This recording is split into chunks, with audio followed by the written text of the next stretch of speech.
Abang bukan salah satu pendukung dinasti kan? Tidak, Apalagi di Banten. saya tidak mengenal satupun.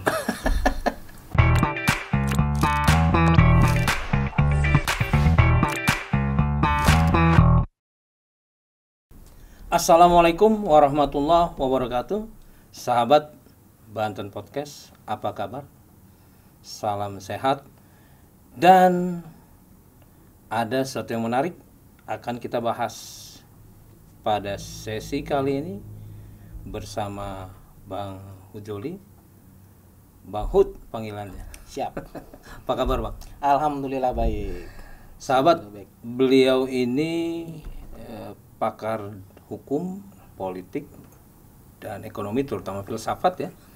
Karena Bang Hud ini juga menjadi salah satu dosen di salah satu universitas ternama di Banten.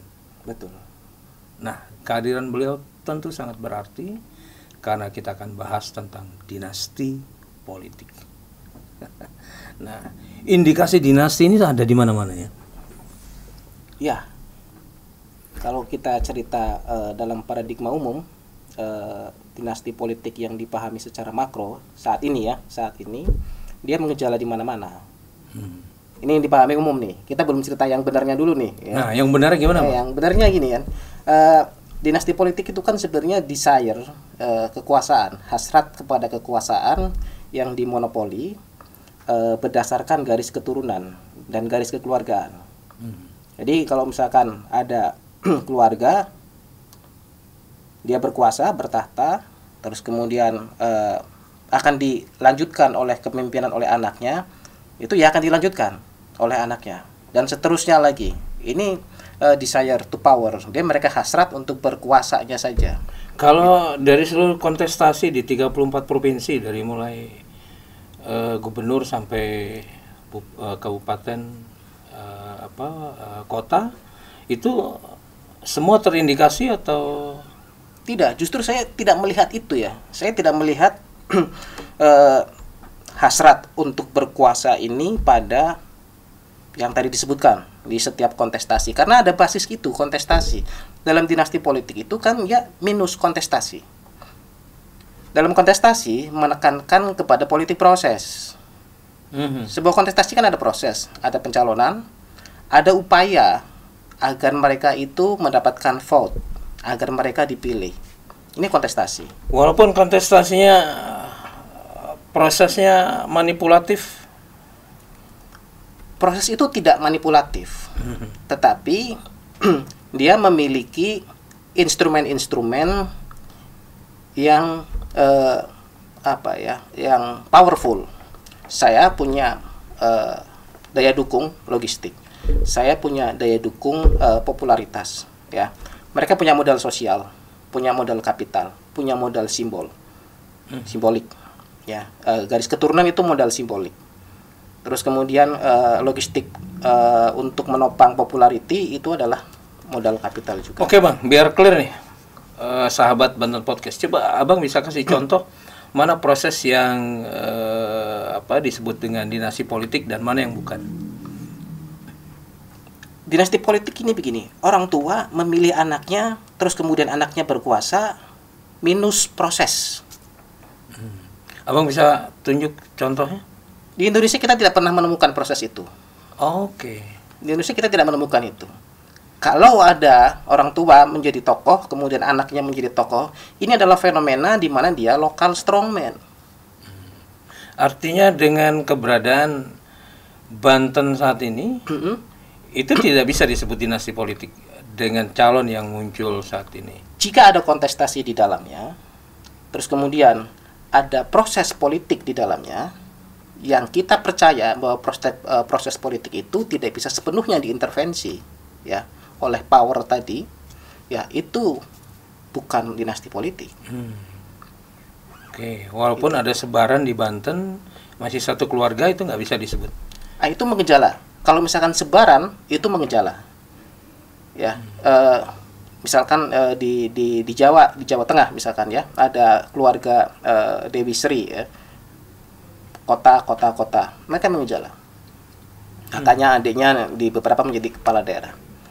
Nah, tapi apakah kemudian itu mencerminkan sebuah dinasti? Ya, belum, karena itu ada proses. Dinasti politik itu minus proses. Sementara dalam kontestasi demokrasi masih tetap ada proses yang berlangsung. Kalau gitu dinasti ingin menunjuk pada suatu apa, Bang? Dinasti ini menunjuk pada peniadaan instrumen-instrumen demokrasi. Kalau saya sudah berkehendak, maka jadilah kehendak saya. Itu dinasti. Kalau saya sudah berkehendak, maka jadilah dinasti. Itu akan saya tempatkan. Selesai. Masyarakat mau pro, masyarakat mau kontra, instrumen infrastruktur politik mendukung atau tidak mendukung, yang penting dia saya tempatkan. Selesai. Itu baru dinasti. Nah, Artinya Banten ada ini. Saya coba lihat fenomena Banten ketika masa lalu Banten, gubernur, kemudian ada wali kota, bupati dan sebagainya itu dalam satu keluarga. Abang tidak melihat ini sebuah dinasti? Tidak. Tidak ya? Tidak. Oke. Tidak melihat sebuah dinasti. Tidak melihat. Tapi kalau itu adalah ada proses. Iya, karena ada kontestasi. proses. Sekarang begini. Percaya mana Anda pada kekuatan sebuah keluarga atau kekuatan sebuah institusi? Ketika Banten menyelenggarakan pemilihan kepala daerah, ini kan ada proses di dalamnya, ada institusi. Saya ingin lebih tegas mungkin, Bang. Kemunculan Bu Airin bukan bentuk satu dinasti politik di Banten menjelang Pilgub 2024. Bukan. Oke. Nah, kemudian, Bang, kalau ini tidak dibilang sebuah dinasti, menurut Abang ada diksi lain yang lebih tepat? Ini adalah sebuah fenomena di mana masyarakat daerah itu memiliki orang-orang kuat yang memiliki pengaruh kuat. Nah, kalau misalkan dalam paradigma politik kita bisa menyebutnya dengan banyak nama ya. Ada pendekatan yang secara teoretik bisa disebut sebagai local strongman. Orang kuat yang ada di tingkat lokal. Jadi dia begitu berpengaruhnya di tingkat lokal. Oleh karena itu, orang lain ketika hendak berkontestasi, dia mesti mikir, karena dia punya kekuatan ini. Ini local strongman. Ya. Kemudian ada juga teori yang bisa menyebutnya itu sebagai invisible power. Dia tidak nampak, tetapi pengaruhnya terhadap proses itu sedemikian kuat. Lalu apa arti kata siapapun boleh dan berhak dicalonkan? Ya. Ketika tidak memiliki kapital dalam pengertian strong seperti yang Abang bilang. Demokrasi kita ini kan dalam tanda kutip ada unsur falasi di dalamnya ya. Falasi itu secara logik ada ketidaktepatan berpikir. Demokrasi kita menempatkan bahwa memang setiap orang bisa berkontestasi, berhak untuk dipilih dan memilih. Persoalannya adalah dalam posisi seperti apa orang itu bisa mengajukan dirinya untuk dipilih. Sementara skema dan aturan yang mendukung untuk itu kita tidak menyiapkan. Kita tidak menyiapkan. Contoh sederhana, orang mau maju di kepala daerah. Jika ia direstui oleh sebuah partai dan jika ia mendapatkan sebuah tanda tangan rekomendasi dari pimpinan pusat partai. Terus kita mau bilang ini bukan sebuah falasi dari demokrasi. Katanya semua orang bisa berkompetisi, tapi dia harus lolos mendapatkan verifikasi final dari pimpinan partai di pusat pula. Oke. Abang bukan salah satu pendukung dinasti kan? Tidak. Apalagi di Banten? Saya tidak mengenal satupun. Tidak mengenal satupun di antara kawan-kawan yang saya baca di media massa ya, nama-nama. Saya sebut kawan lah ya, itu tidak mengenal satupun. Nah, Bang,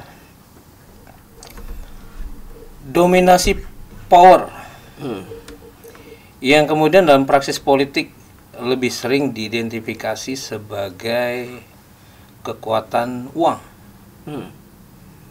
Saya menangkap benang merah itu dari arah pembicaraan Abang. Kekuatan uang dalam sistem? Dalam sistem strongman, kekuatan lokal. Gini ya, Kita selalu mengandaikan bahwa yang namanya strongman itu selalu memiliki afiliasi uang. Ya, kita begitu ya, karena cara berpikir kita adalah cara berpikir empiristik ya, bahwa itu harus diukur berdasarkan untung dan rugi ya. Kita menjadi homo economicus seperti itu. Bahkan di tingkat politik saja kita kemudian secara tidak sadar masyarakat itu bertingkah economicus. Suara mereka itu digubah menjadi sedemikian rupa sebagai alat transaksi. Ini problem. Nah, problema ini kemudian menghasilkan di sisi lain persoalan tentang money politik tadi. Padahal untuk menjadi local strongman misalkan, ketika orang mendapatkan kepercayaan dari masyarakat, maka ia akan menjadi local strongman. Nah, ini adalah paradigma yang tumbuh di timur. Paradigma di barat, kekuasaan itu direbut. Ini paradigma barat nih. Nggak, kalau saya sederhanakan gini bang, strongman itu adalah orang yang punya uang, benar nggak? Tidak, karena yang disebut kuat itu ya tidak harus memiliki berbentuk dana, gitu. Tapi ia memiliki pengaruh yang sedemikian luar biasa. Oke, dan itu butuh berapa tahun, butuh berapa dekade? Itu bergantung pada karakter masyarakat. Yang tadi saya sampaikan ya, itu cara pandang pemikiran Barat. Postkolonial, dia berpikir bahwa kekuasaan itu direbut. Karena kekuasaan itu direbut, maka ia harus memenangi kontestasi. Untuk memenangi kontestasi, ia harus memiliki amunisi perang dan seterusnya. Ya. Sementara di dunia timur, kita itu memiliki yang namanya kepemimpinan yang terberikan. Ini nggak pernah dikutip nih. Terberikan. Maksudnya? Jika Bapak memiliki kuasa pengaruh, yaudah Pak, Bapak saja yang memimpin. Nah, saya akan dengan sukarela. Ini kan kultur itu ada di masyarakat kita. Di masyarakat Nusantara ini kita kan punya. Itu. Ada kerelaan ketika melihat bahwa dia lebih layak dari saya. Terus kemudian kita dengan lega hati menyerahkan, silakan Pak, Bapak saja yang memimpin kami. Seperti dulu Bapak Anda memimpin orang-orang tua kami. Nah, ini kan bisa muncul seperti ini. Ada yang namanya pemimpin karismatik. Ini mau diurai dari sudut pandang kontestasi perebutan ya, tidak bisa, karena dia menjadi seorang tokoh politik, dia menjadi sentral di masyarakat itu karena ada kepercayaan yang tumbuh dari masyarakat. Ini terberikan. Ini nggak muncul nih di dalam paradigma postkolonial kita. Dan kita diajarkan dengan menggunakan sudut pandang ilmu politik yang seperti itu. Yang tadi itu, yang western centris itu, sehingga kita lupa nih dengan cara berpikir begini. Cara berpikir bahwa kita ada cara pikir Nusantara, kepemimpinan itu bersifat bukan diperebutkan tapi diberikan. Masyarakat memberikan sebuah estafet kepemimpinan. Apa indikatornya bahwa itu ada dalam sistem demokrasi kita, Bang? Kita melihat bahwa tokoh politik itu bisa create ya, di create by design ya. Misalnya dia bisa disulap sedemikian rupa dengan cara branding politik, dengan cara dijajakan lewat elektabilitas, karena kita masyarakat yang mencoba serba terukur, coba ini diukur elektabilitasnya untuk meningkat ke tingkat keterimaannya. Tapi kita tidak pernah menguji mereka apakah benar masyarakat itu memberikan kepercayaan mereka kepada pemimpin itu. Ya, jadi desain bangunan paradigma politik kita terbiasa dengan empiristik, materialistik, sehingga kita lupa nih sistem politik yang ketimuran. Bahwa di situ kita masih percaya ada terah. Kita masih percaya ada, oh dulu Bapak Anda memimpin kami. Jika Anda memimpin kami, ya kami rela. Abang lihat fenomena itu di mana, Bang? Kita lihat misalkan fenomena itu Yogyakarta, kita lihat. Bapaknya sultan, begitu mereka menunjuk anaknya atau menjadi sultan, ada muncul kepenerimaan. Kutai juga sama, di Sulawesi juga sama. Ya, ada kerelaan mereka untuk diterima. Kita lihat masyarakat kerelaan itu kemudian diproses dalam sebuah proses kontestasi, kecuali Jogja, Bang. Ya, karena itu ada monarkinya, ada unsur monarkinya. Nah, kerelaan ini karena melihat kapasiti. Bang, kalau saya melihat pola pikir Abang ini dalam konsep kerelaan ketimuran, kok saya melihat ini bentuk-bentuk dari tim sukses aja, Bang. bukan suatu bukan satu hal yang kemudian trustnya utuh, kemudian masif gitu. Ya, dalam politik praktis, iya itu akan mudah dibelokkan dengan tuduhan-tuduhan semacam itu. Kenapa akan dituduh semacam itu? Karena mereka tidak punya argumen untuk membantah. Jadi, bantah argumentasi saya ini bahwa ini ada paradigma ketimuran, ini ada paradigma barat yang begini strukturnya. Bantah paradigmanya.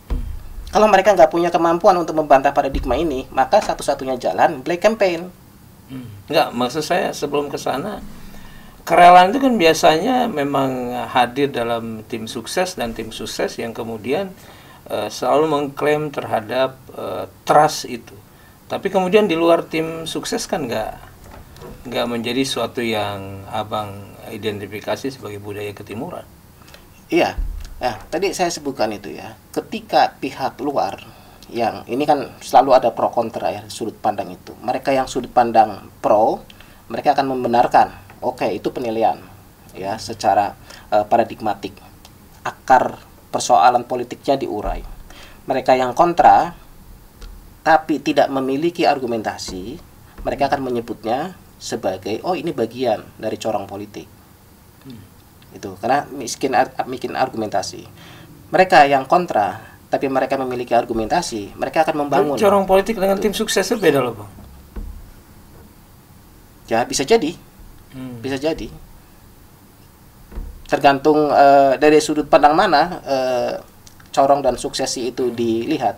Kalau suksesi itu dilihat sebagai sebuah cara untuk memenangi kontestasi yang yang controlling, ya itu bisa. Tapi kalau misalkan corong disebut sebagai perwakilan suara, amplifying sesuatu, ya itu juga bisa dikatakan seperti itu. Tetapi faktanya bahwa saya sedang menunjukkan dua buah paradigma politik. Pertanyaan awalnya kan tentang bagaimana dinasti. Dan dinasti ini adalah kan sebuah fenomena politik. Ini. Kalau mau ditarik ke Banten, silahkan analisis di Banten. Kalau mau ditarik di Sumatera, silahkan ditarik begitu. Silahkan ditarik juga. Jadi analisis saya ini bisa digunakan oleh semua tim sukses. Jika mereka juga memiliki kejelian untuk itu, atau juga sebaliknya dituduh oleh semua tim sukses. Itu. Oke. Nah, kita coba kembali ke persoalan dinasti, Bang. Ketika statement yang meyakinkan Abang lontarkan bahwa tidak ada kultur dinasti dalam praksis politik di kita, saya coba mengidentifikasi dulu nih, Bang. Kultur dinasti yang kemudian saya coba persoalkan, jangan-jangan tidak Abang lihat pada persoalan-persoalan yang sifatnya masih menuju pada feodalisme, pada perkembangan yang tidak pernah hilang dari semenjak demokrasi berkembang di Yunani dengan adanya oligarki, sehingga semua menumpuk pada satu fenomena yang ya coba Abang buyarkan ini, dinasti atau bukan. Nah, di situ kita lihat ada banyak lompatan-lompatan ya. Demokrasi Yunani, oligarki itu dua hal yang berbeda. Jangan dilupakan, ketika demokrasi Yunani menyatakan diri sebagai demokrasi, di Yunani ada sistem ruang, bahwa hanya ada 3 komponen yang boleh memainkan kuasa demokrasi di situ. Budak dan orang-orang yang tidak diakui oleh negara itu tidak bisa memainkan di situ. Ya, itu kan gagasan demokrasi di sana. Jadi tidak kemudian kita bisa lantas menyatakan itu sebagai sebuah praktek yang sama ya. Satu itu. Kemudian kalau oligarki ini juga bukan berangkat dari sebuah kuasa orang banyak, punya power, punya duit, terus kemudian mengangkangi. Nah, ini mana nih, kita mau loncatnya mana nih? Ini ada demokrasi, ini ada oligarki. Terus kemudian di satu sisi ini dinasti politik. Dinasti politik saya mencoba menunjukkannya, meletakkan dalam porsi yang pas, itu adalah tentang leadership. Itu tentang kepemimpinan. kepemimpinan yang diperoleh dengan cara diperebutkan dalam sistem demokrasi one man one vote, satu orang satu suara, suara saya itu setara dengan suara orang yang tidak pernah memahami apa-apa. Itu one man one vote. Nah, sehingga di situ minus esensi, semuanya driven, dikendalikan, gitu ya. Satu orang itu satu suara. Nah, ini kepemimpinan yang muncul dengan tatanan demokrasi. Ini di dunia timur ada sistem itu. Nah, jangan dilupakan pula, Bang, bahwa demokrasi di kita lihat sila keempat. Ada sebuah kata sakti yang tidak pernah disentuh. Hikmat kebijaksanaan. Ini apa nih hikmat kebijaksanaan? Halus saja begitu. Hikmat ini menunjukkan sebuah epistem yang hanya muncul di timur dan Indonesia. Iya, tapi ketika Abang tanyakan ini sebuah loncatan, ketika Abang tanyakan ini sebuah karakter timur dan barat, kalau saya kan coba menyatukan ini dalam satu praksis yang kita bisa dengar. Dalam satu kasus di mana berapa waktu lalu Menko Polhukam menyatakan 90% pemilihan kepala daerah itu menggunakan sistem ijon, yang kemudian menempatkan cukong-cukong politik itu bagian dari sistem ijon itu, sehingga demokrasi yang dihasilkan demokrasi yang tidak berpihak pada masyarakat. Nah, hanya kemudian kalau kita masukkan konteks dinasti di situ, hanya dinasti yang mampu mengelola itu semua menjadi sebuah keuntungan dari akumulasi politik. Pendapat Abang? Di situ muncul banyak falasi ya. Statement itu, statement yang penuh falasi. Yang pertama, hasil demokrasi yang muncul adalah demokrasi yang penuh ijon dan seperti loh. Demokrasi di Indonesia ini kan lagi dibentuk, ini sebuah sistem. Jadi bukan output, dia sebuah proses. Yang dihasilkan itu adalah kepemimpinan di daerah-daerah. Nah, itu yang dihasilkan. Nah, ini potret ini. Jika ini adalah hasil tadi, hasil dari kontestasi yang bisa dipertarungkan dengan beberapa macam cara, dengan segala macam cara ya, seperti gaya Niccolo Machiavelli. Kalau tidak bagus, poles itu. Kalau kurang populer, angkat, dongkrak, branding, bikin marketing ya. Ajarkan mereka cara berbicara, ajarkan bikin lapis think tank bagi mereka. Kan seperti itu agar nampak bisa ngomong ke publik. Ya. Nah, ini yang lagi mencoba dipamerkan. Jadi mereka mencoba menjual dalam tanda kutip ke masyarakat tadi itu dengan menggunakan one man one vote. Ini kan skema yang sudah dibangun.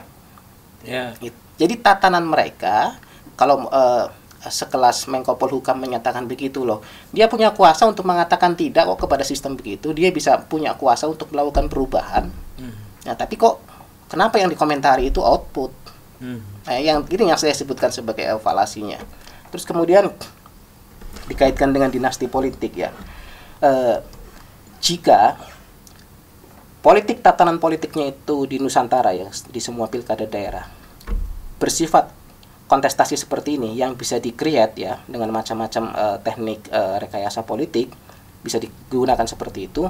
Pada titik tertentu kehadiran local strongman, kehadiran invisible power tadi, kehadiran power cube itu justru akan menjadi nilai tawar bagi praktek yang seperti ini.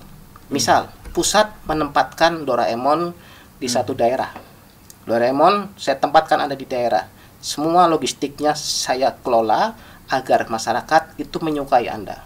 Dari mulai safari segala macam itu disupport tuh. Demi mensuksesi Doraemon.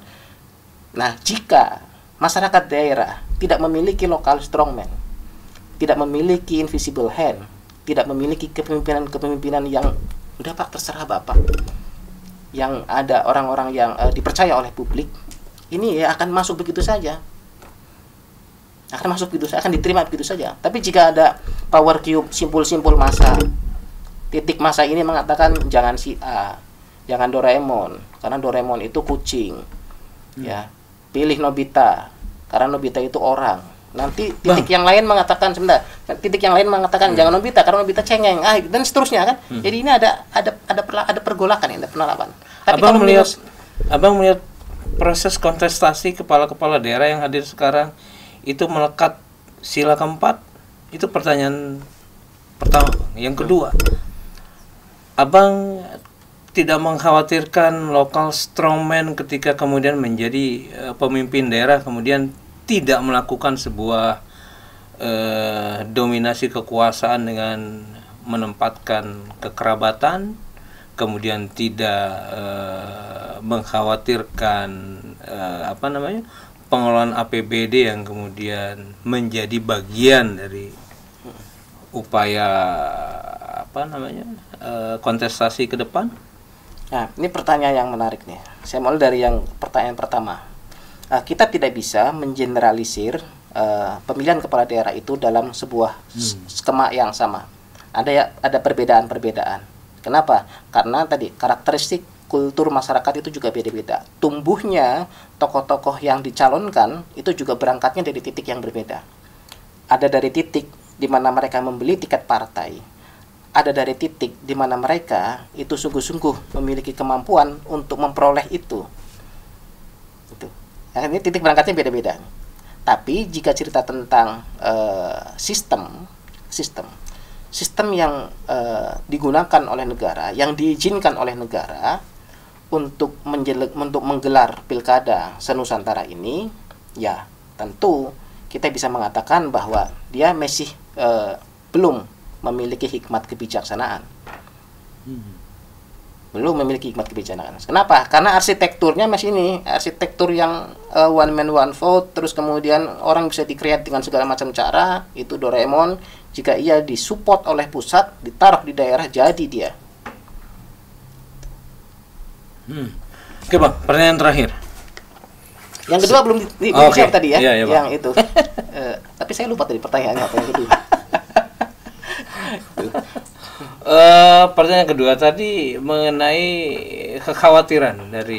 Ya betul. Nah itu yang menjadi ini ya. Kita bedakan begini. Kita bedakan antara mobilisasi dengan partisipasi. Yang terjadi dalam skema pilkada adalah mobilisasi. Jadi suara-suara itu dimobilisasi untuk mengarah kepada satu suara, daya dukung, selesai. Tapi kalau partisipasi adalah mengawal suara itu pada proses. Ini tidak selesai dengan pemilihan. Ini tidak selesai. Tapi dia dialektis tuh. Terus menerus dia. Terus menerus.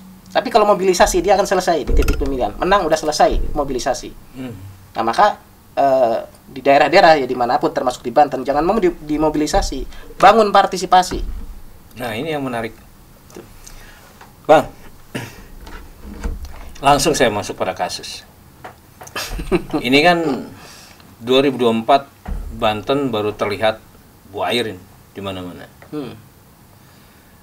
Dan yang menarik beliau bukan simbol dari dinasti. Pertanyaan pertama, Abang melihat indikasi upaya pemenangan ini pada pola mobilisasi atau partisipasi. Kemudian yang kedua, apa yang Abang bisa analisis terhadap output perubahan politik ke depan di Banten? Yang pertama kalau lihat fenomena yang sekarang ya, banyaknya baliho masif marak ya. Ada dua hal yang bisa saya berikan penilaian. Penilaian pertama itu cara klasik ya, cara konvensional untuk mempopulerkan diri. Nah, ini menandakan bahwa mereka nggak punya think tank, nggak punya kelompok mikir nih, gitu ya, nggak punya kelompok mikir. Jadi seperti mereka mencoba menjajakan itu dengan cara udah banjir aja semua dengan baliho. Ya, seolah-olah begitu selesai gitu. Jadi mereka menempatkan publik kita, publik Banten itu sebagai masyarakat yang mudah dihipnotis oleh gambar-gambar.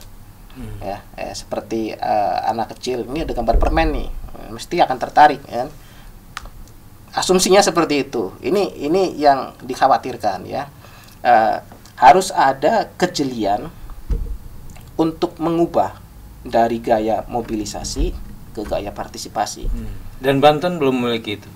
Persoalannya adalah di Banten bicara dinasti politik saja kita masih tuding-tuding tuh, masih isu-isu lama digunakan. Kepemimpinan perempuan itu kan isu lama, isu yang ya sudah gugur sendiri kan, secara epistemologis konsep ini juga sudah gugur. Terus kemudian dinasti politik tadi saya sudah kupas, gugur juga secara epistemologis, ya, secara epistemologis gugur juga. Nah, terus kemudian bicara tentang korupsi lagi, ya, misalkan bicara korupsi, kita tengok di Banten itu, korupsi yang dilakukan oleh pejabat pengadaan, ASN itu lebih banyak mana, gitu, ya. Jadi kita lihat bahwa ada tren perilaku koruptif yang sistem tidak mampu menyentuh itu. Nah, sehingga jangan kemudian berprasangka bahwa nanti kalau ada orang tertentu dia bisa menyedot habis APBN. Ya, jangan dibayangkan bahwa orang ini memiliki kuasa yang ultra power sehingga ia bisa menghipnotis keseluruhan sistem di Banten. Ini juga penilaian yang cukup pongah, ya. Kalau mengandaikan bahwa orang-orang di Banten nggak ada orang-orang yang mampu menolak, say no untuk mengatakan begitu. Saya rasa di Banten masih banyak orang-orang bijak yang ada di pemerintahan, yang ada di legislatif, yang mereka bisa ngerti bagaimana APBD, uang rakyat ini bisa diberikan secara tepat sasaran. Walaupun ya faktanya saat ini kita masih belum melihat. Jadi pesan dari Bang Hud ini mudah kita pahami. Tidak ada politik dinasti, tapi jangan mau dimobilisasi. Mari secara sadar untuk berpartisipasi. Terima kasih. Assalamualaikum warahmatullahi wabarakatuh. Bang Hud, makasih. Sama-sama.